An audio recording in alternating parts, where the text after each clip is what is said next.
Theo. Hi, Carlos. Hi. This is Theo. How are you?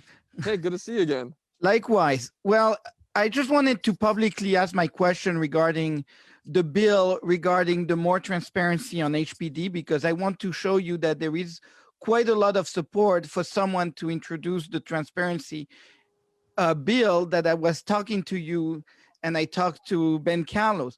So Yes. when can we do, before the election and petitioning, introduce something at City Hall? Will you do something to show good faith before and show all the people of New York that you would be rooting out corruption in real estate?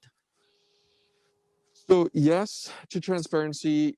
If I can carry the bill, that's what I'm trying to find out, if I can actually carry the bill, or whether or not it's going to have to be Kalos. And I think you and I went back and forth. So let's just hammer that down. But I think I will pressure anybody who is leading that bill to bring it to the floor. HPD and the corruption that you're have exposed is an important conversation, especially since we're going to be putting a lot of responsibility for an agency that may take on ideas like bringing efficacy to NYCHA. I think the work that we want to do is going to require HPD. If we need to, if we're going to municipalize more apartments in the city of New York, we're going to need an agency, and HPD is going to have to be ready to take that on. But we're going to have to root out corruption and misuse of funds. So, I mean, you have my commitment. Everybody on this call, you have my commitment, and let's just work with Kalos to figure out who's going to lead that. Great, thank you. Thank you. Hi, Ben. I'll ask very quickly.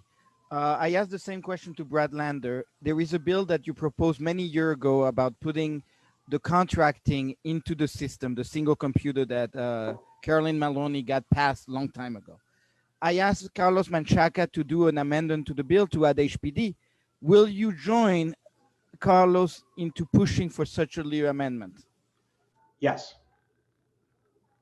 Send me the introduction number and the bill text and we'll get it done. Great. Hi, Erica. Thank you very much. I'll take a very quick question then. Brad Landed, one piece is for you. You talked about affordable housing, and I was wondering if you could talk to Mr. Menchaca about doing an anti-corruption bill regarding the low income tax credit problem we have. The second half of the question is for Mr. Brand Benjamin. You represent Harlem. 150 buildings are in foreclosure in your district because of the low income tax corruption. What will be different if you become controller? Thank you.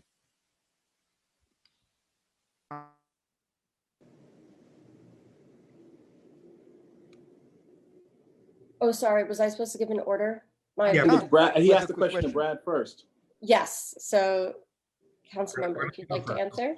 Sure. Thank you so much for the question, Theo. I'm certainly very happy to talk to Councilmember Menchaca and learn more about this. What I'll say is, I will definitely audit HPD as part of my role. Any comptroller will be required to audit HPD, but I know a lot about the HPD programs. When I ran the Fifth Avenue Committee, a nonprofit affordable housing group, we used a lot of those programs. I have a lot of position to see in them, see what's working, what's not working. There's a lot of housing programs that are not working. The 421A tax break, we're giving away over $2 billion a year, and we sure are not getting enough value in return. That's a program that I think should just be ended. I don't think it can really be reformed.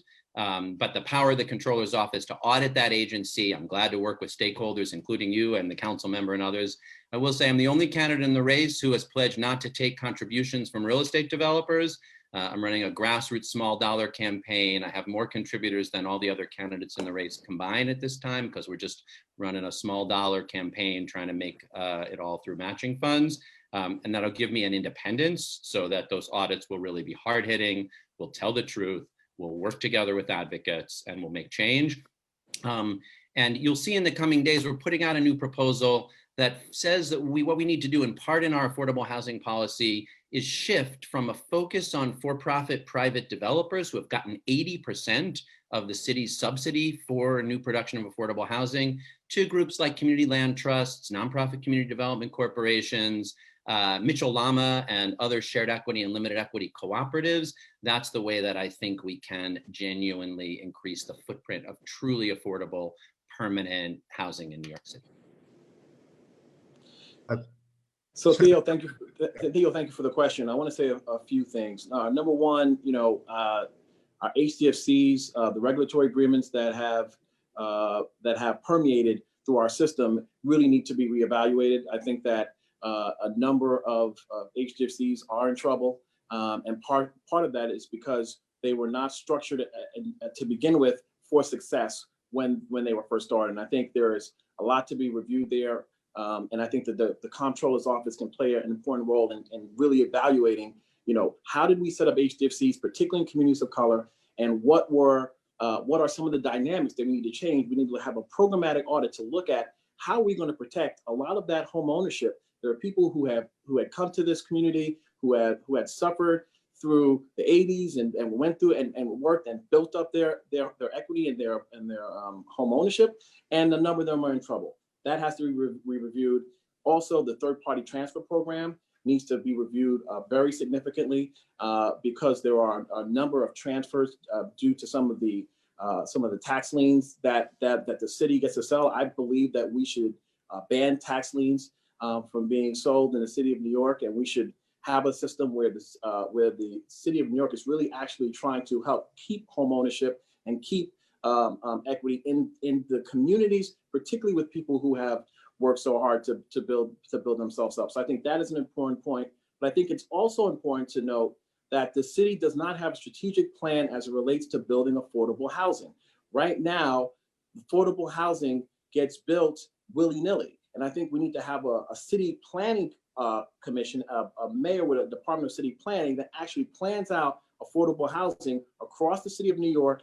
No community can be spared, Theo. Every community needs to be a part of the process so that we can build over 600,000 units of affordable housing we need. We need financing. I think that some of the comptroller's money could be used towards that. I have experience in that. I think that that's something that's very important. But we have to protect home ownership, particularly of communities where people have really. Sorry about that, Senator Benjamin. I think we were over the 2 minutes, but thank you for that answer. Ms. Patel, do you want to address either or both of those questions? No, I mean, I think that, both Brad and Brian, gave very sufficient answers here. And I would agree that we need to rethink how we do affordable housing. We don't have a strategic plan. We need to do that. And as I mentioned earlier, and I think Brian also mentioned that we should be using the city's pension funds to invest in more affordable housing. And I really like Brad's plan to, community land trust and having nonprofits manage affordable housing development so that people aren't, left to market fluctuations and predatory developers.